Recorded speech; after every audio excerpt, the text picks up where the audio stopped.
es una decisión que se funda en los elementos de convicción y en las evidencias que se han recabado a lo largo de esta investigación. Lo asumo no solo con humildad, sino con el compromiso militante como cofundadora de este proceso político y con toda la responsabilidad. He enviado a la Corte Constitucional 7 preguntas para que ustedes se pronuncien sobre ellas en la consulta popular. Televisión Legislativa presenta TVL Noticias Dominical con María Fernanda Medina. Bienvenidos a la emisión dominical de TVL Noticias. Soy María Fernanda Medina y revisaremos los hechos más relevantes suscitados en la Asamblea Nacional durante esta semana. Empezamos.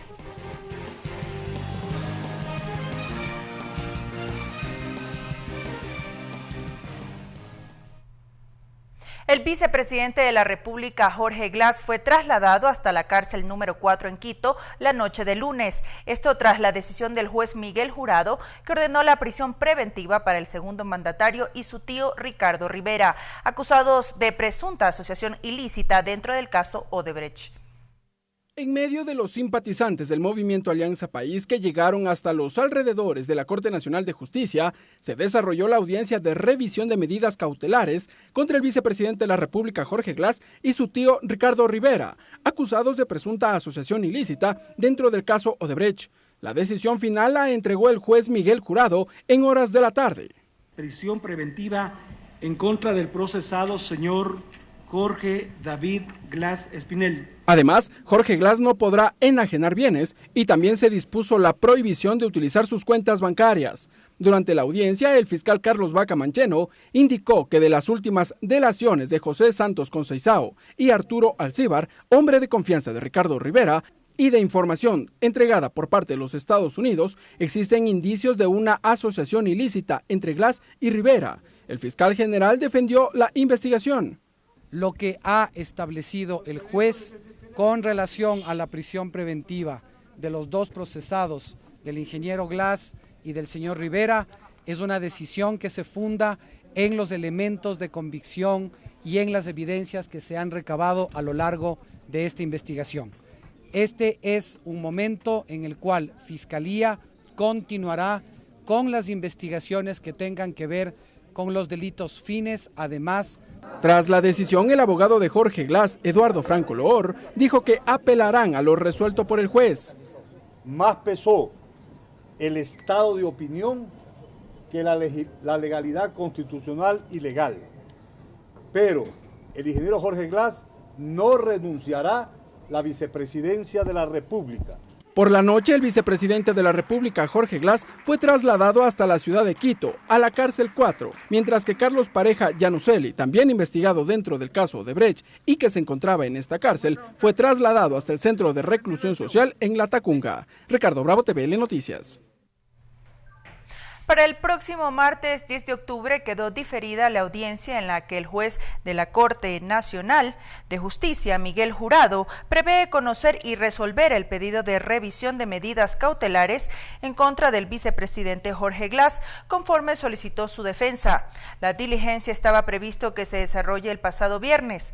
El abogado del segundo mandatario, Eduardo Franco Loor, aseguró que pedirá que se cambie la prisión preventiva por la presentación periódica ante la autoridad, ya que considera que el brazalete electrónico no sería una medida adecuada. El movimiento Alianza País dice que será la Administración de Justicia la que se encargue de establecer la culpabilidad o no del vicepresidente de la República, Jorge Glass, sobre los hechos de corrupción en el caso Odebrecht. El movimiento de gobierno se pronunció a través de un comunicado. El documento fue difundido la noche de este martes y a través de las redes sociales. En la parte medular señala: nos mantenemos firmes en la convicción de que es la Administración de Justicia la encargada de establecer la culpabilidad o mantener la condición de inocencia del vicepresidente de la República. La asambleísta Lira Villalba suscribe el documento. Nadie puede aquí hablar de la culpabilidad del vicepresidente y en ese sentido pues nosotros respetamos cuáles son las circunstancias en las que se encuentran. El texto se lo conoce luego de que el bloque oficialista se reuniera por 3 ocasiones en busca de un consenso.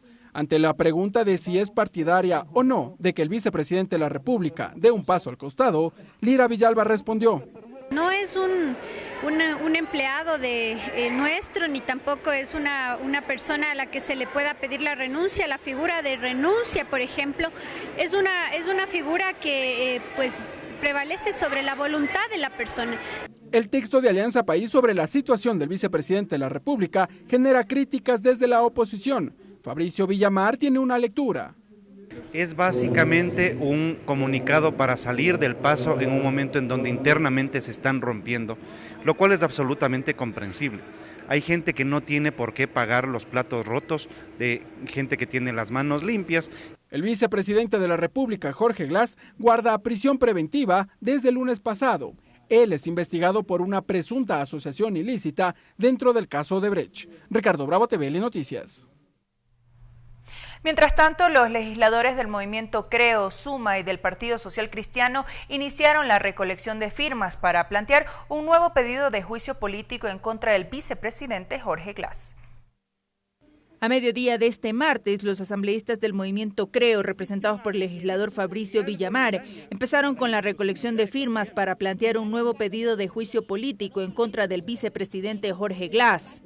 Villamar manifestó que luego de la orden de prisión preventiva en contra del segundo mandatario, el tiempo les dio la razón. El fiscal de Alianza País nos entrega la razón sobre la cual nosotros habíamos dicho el vicepresidente de la República no es que tiene que dar un paso al costado, tiene que dar un paso adentro de la cárcel.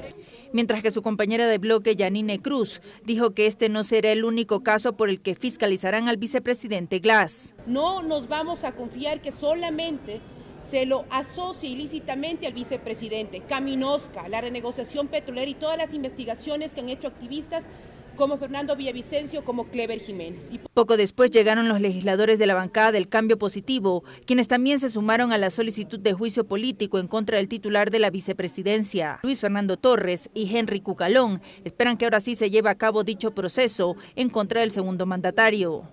Para que cuanto antes pueda el país recuperar la normalidad. Será un juicio político serio, responsable, con argumentos, y buscaremos la censura y destitución de un vicepresidente que se encuentra sin funciones, con prisión preventiva, sin legitimidad, sin representatividad y sin credibilidad.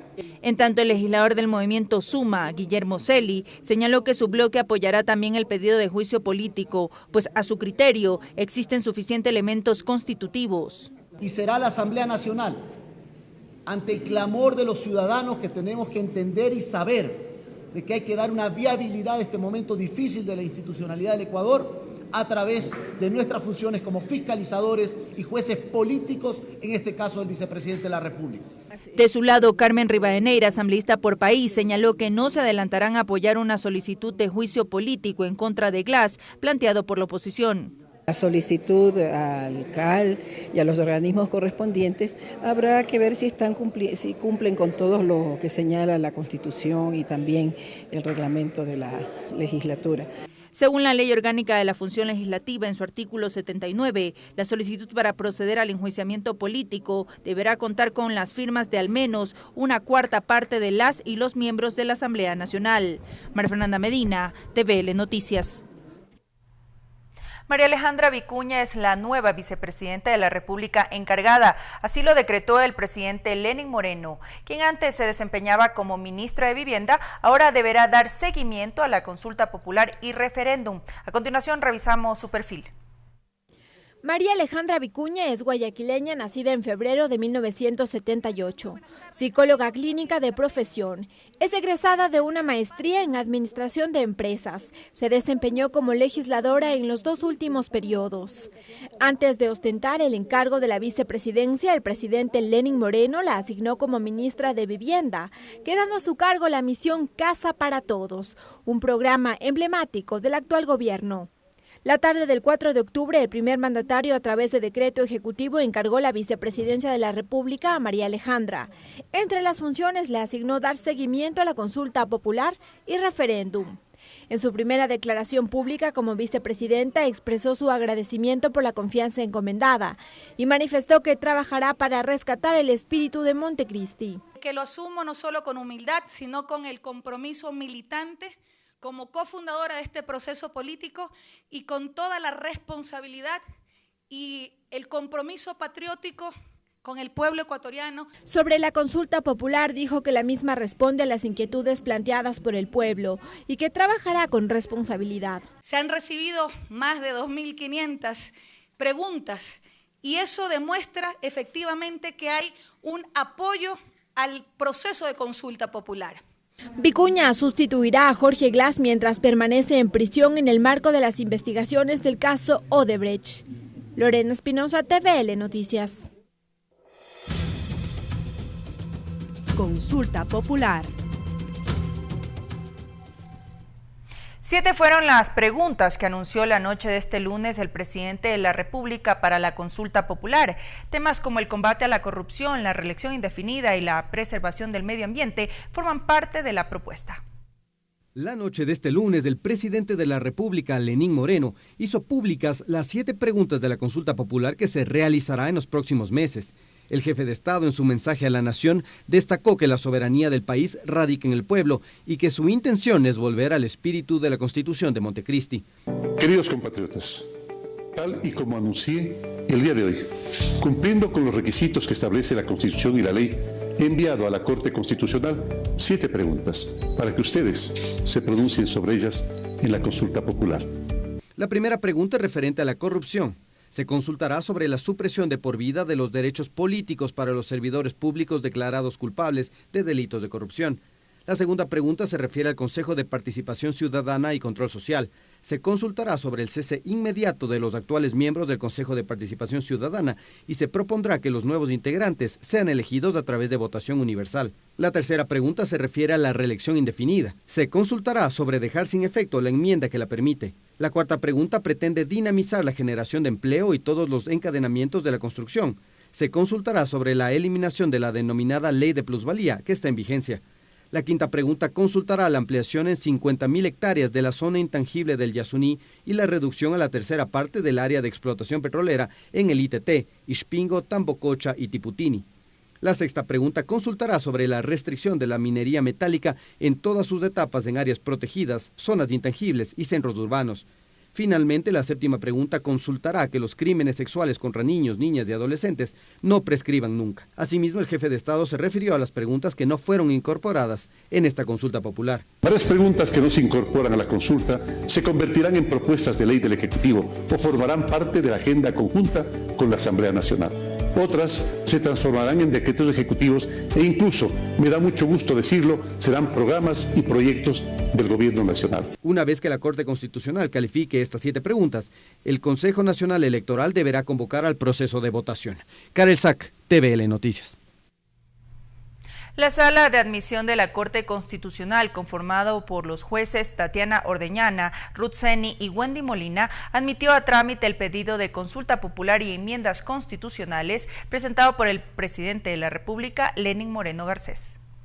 A partir de las 10 de la mañana de este jueves, las magistradas e integrantes de la Sala de Admisión de la Corte Constitucional sesionaron para verificar que las preguntas de la consulta popular presentadas por el presidente Lenín Moreno cumplan con los requisitos pertinentes. Una vez verificado el cumplimiento, los presupuestos de forma, tanto constitucionales como legales, en los pedidos de consulta popular y enmiendas constitucionales presentadas por el primer mandatario, las magistradas Tatiana Ordeñana, Ruth Seni y Wendy Molina admitieron el trámite.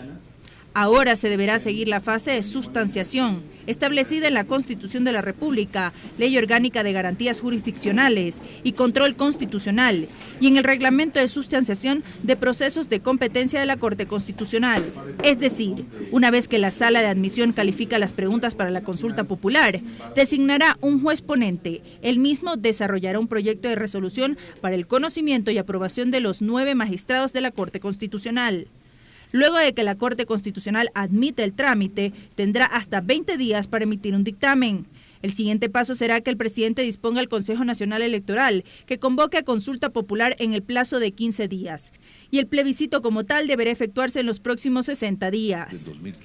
Cabe indicar que el presidente de la República mencionó durante un conversatorio llevado a cabo en Carondelet que en caso de que se aprueben las preguntas de la consulta popular, entre enero y febrero se llevaría a cabo el plebiscito. María Fernanda Medina, TVL Noticias. Tiempo de una pausa, pero ya volvemos con más de TVL Noticias Dominical. Regresamos con TVL Noticias Dominical, luego de la siguiente pausa promocional.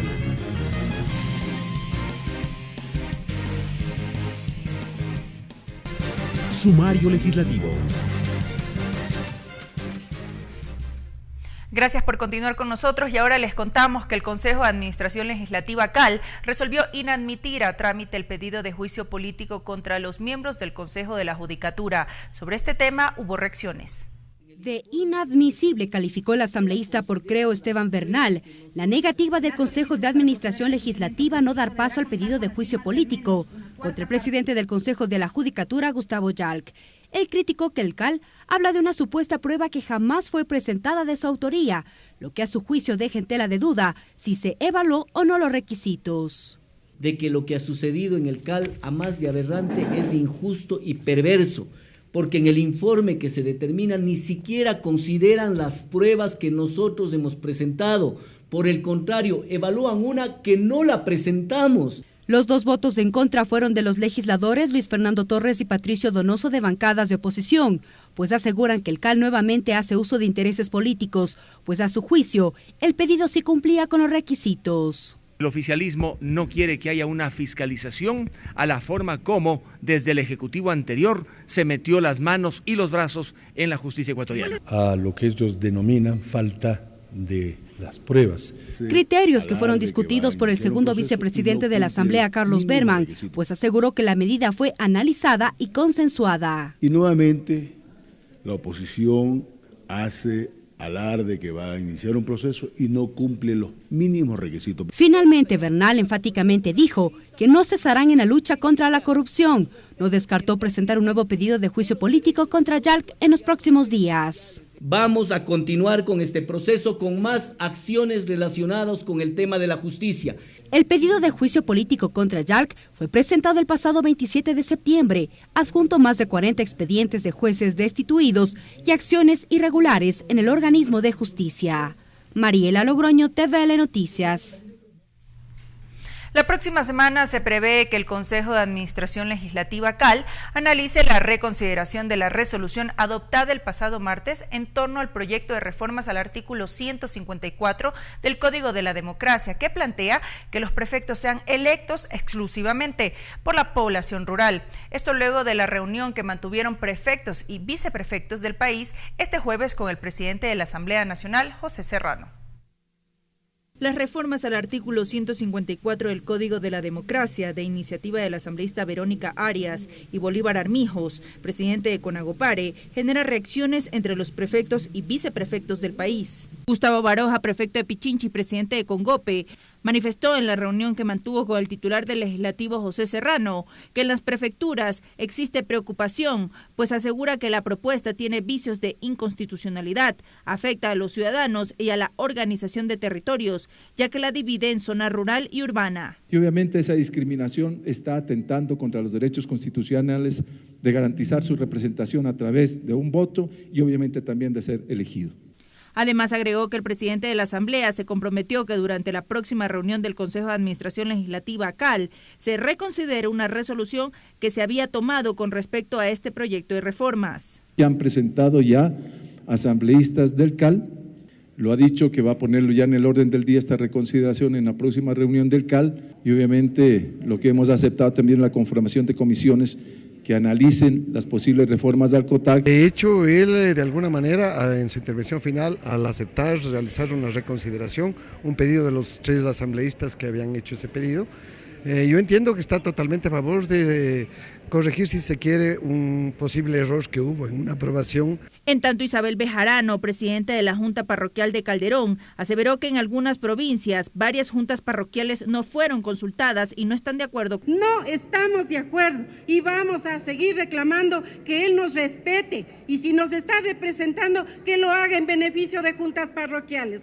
Dicho proyecto busca que los prefectos y viceprefectos sean electos por los ciudadanos que son parte del padrón electoral rural de cada provincia.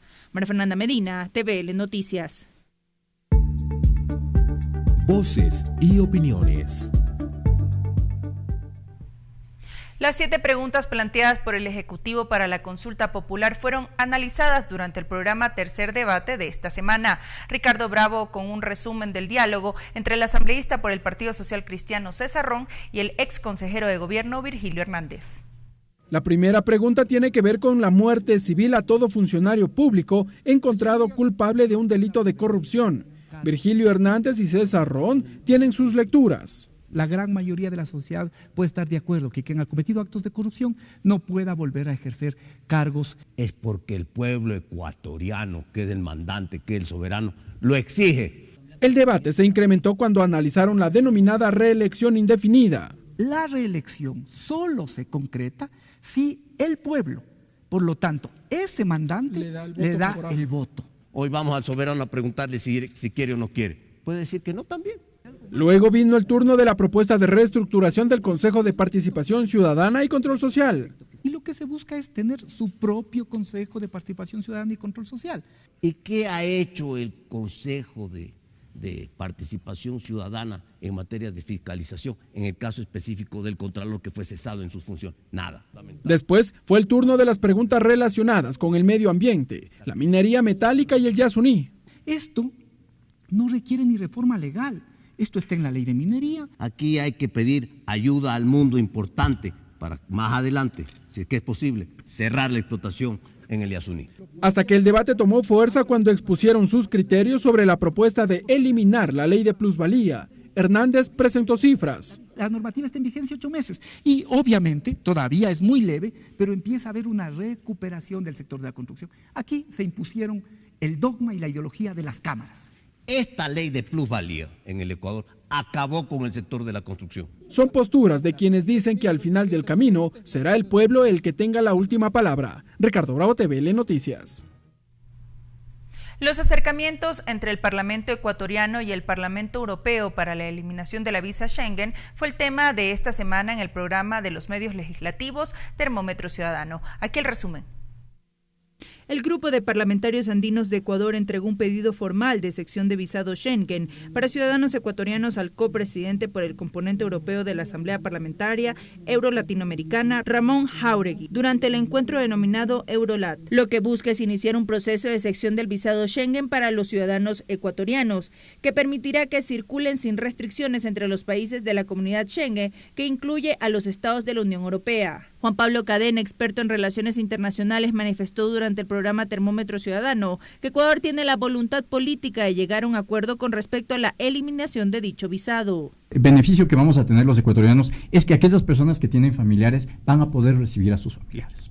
Porque como mencionaba el caso de la señora que no puede visitar a su hermana, es porque esto se facilitaría teniendo una exención de visado de turista. Puede ir a ver y pasar el tiempo con su hermana, lamentablemente solo hasta los 90 días. Jorge de Bernardo, presidente de la Asociación de Mayoristas de Turismo, indicó que la sección de la Schengen es un proceso largo para Ecuador, pero que está en muy buen camino. En el caso de que haya una exención de la visa, igualmente la larga estadía en Europa va a requerir de un trámite.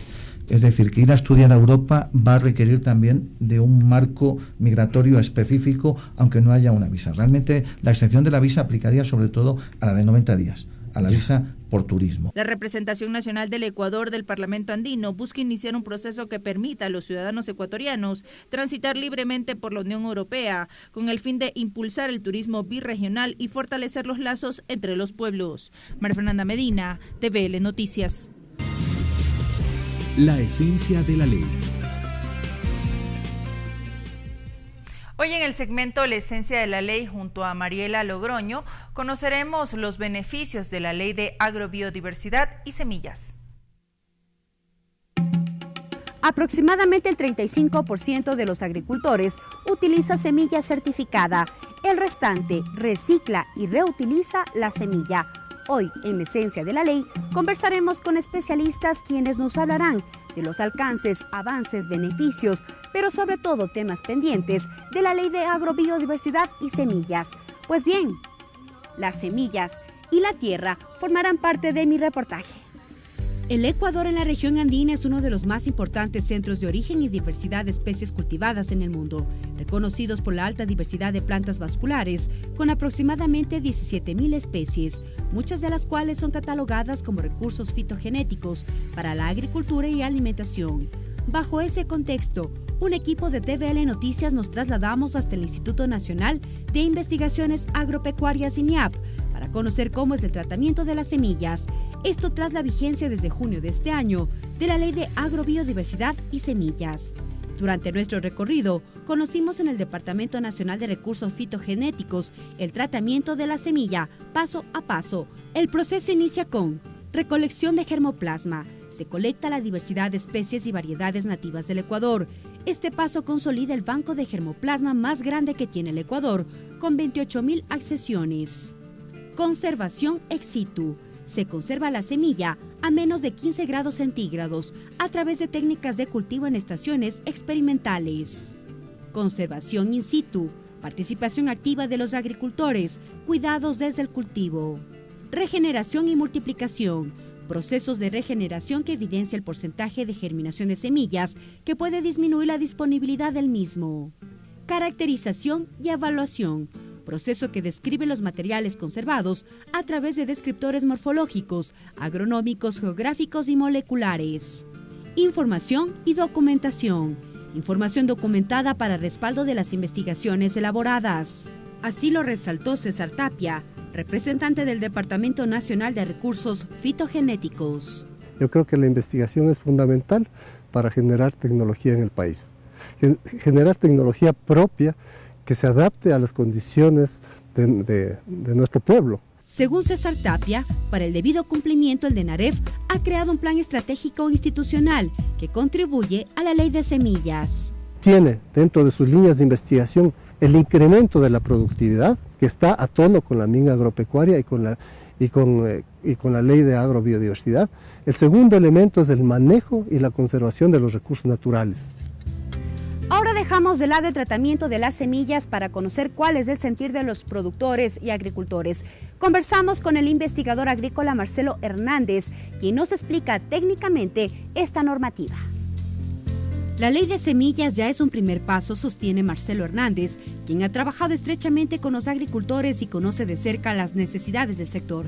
En una primera etapa de la entrevista nos cuenta qué mecanismos prioritarios son necesarios para mejorar la producción. Lo que haría falta ahora sería mejorar la ejecución y hacer que efectivamente los productores agrícolas de todas las regiones del Ecuador, sin importar los niveles que tengan, los niveles de producción, puedan acceder a estas mejoras de tecnologías. ¿Y cómo lograr mejorar la calidad de los productos? Hernández lo explica. En cuanto al tema de calidad, podrían mejorar.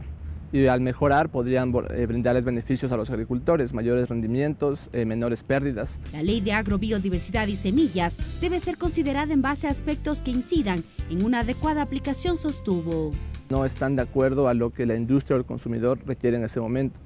Entonces hay este divorcio que genera que los productores no sean capaces de responder a las necesidades del mercado de alimentos. El cuerpo legal incentiva la asociatividad y fortalecimiento de los agricultores, productores de semillas, quienes serán proveedores de semillas de calidad e innovación de los mercados locales.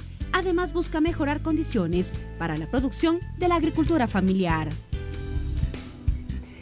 Como hemos palpado a pocos meses de vigencia de esta normativa, hay grandes expectativas, pues la Ley de Agrobiodiversidad y Semillas complementaría a la Ley de Recursos Hídricos y a la Ley de Tierras Rurales, con miras al fortalecimiento de la productividad y garantizar la soberanía alimentaria del país. Soy Mariela Logroño, hasta la próxima. Y de esta manera hemos llegado al final de la emisión dominical de TVL Noticias. Gracias por habernos acompañado. Hasta una próxima ocasión.